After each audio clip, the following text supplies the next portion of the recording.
Hello বন্ধুরা, শীতের অন্যতম ফুল হচ্ছে এই পিটুনিয়া ফুল। গরম পড়েই গেছে, তো দেখতেই পাচ্ছ এখনও অনেক ফুল আমার গাছে ফুটে আছে, কিছু কিছু শুকিয়ে গেছে। তো প্রত্যেকবার তো এরকম গাছ কেনা সম্ভব না।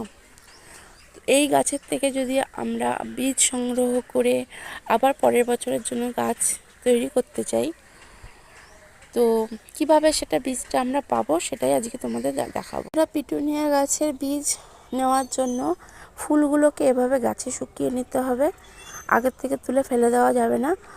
তো এই যে ফুলটা যখন শুকিয়ে যাবে তখন এটা তুলে নিতে হবে। তুলে নেওয়ার পরে এই যে মাঝখানের যে অংশটা, এটাই হচ্ছে ফুলের বীজ। তো এটা তো এখনও কাঁচা রয়েছে, তোমাদের আমি বীজ শুকনোটা দেখাচ্ছি। এটা শুকিয়ে গেছে, এই বীজটা দেখতে পাচ্ছ, এটা হচ্ছে পিটুনিয়ার বীজ। এই বীজগুলো যদি আমরা ছিঁড়ে শুকিয়ে ভালো করে একটা কন্টেনারে রেখে দিতে পারি, তাহলে পরের বছর আমরা এই বীজ থেকেই চারা তৈরি করে গাছ লাগাতে পারবো। তো এবার বীজ বার করে তোমাদের দেখাচ্ছি। এই বীজটা আমি নিয়ে নিয়েছি, এবার দেখো এটার আমরা ফাটালে দেখো কত বীজ বেরোয়। এই হচ্ছে পিটুনিয়া বীজ, একদম গুড়ি গুড়ি ছোট ছোট। এগুলো যদি আমরা পরের বছরের জন্য ভালোভাবে রেখে দিতে পারি একটা কন্টেনারে ভরে, তাহলে পরের বছর আমরা ভালো এর থেকে চারা তৈরি করে গাছ লাগাতে পারবো।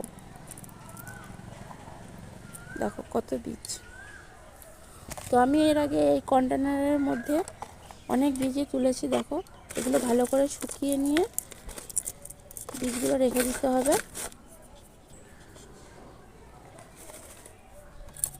বীজ সংগ্রহের ভিডিওটা তোমাদের কেমন লাগলো অবশ্যই জানাবে, আর নতুন থাকলে আমার চ্যানেলকে সাবস্ক্রাইব করে আমার পাশে থেকো।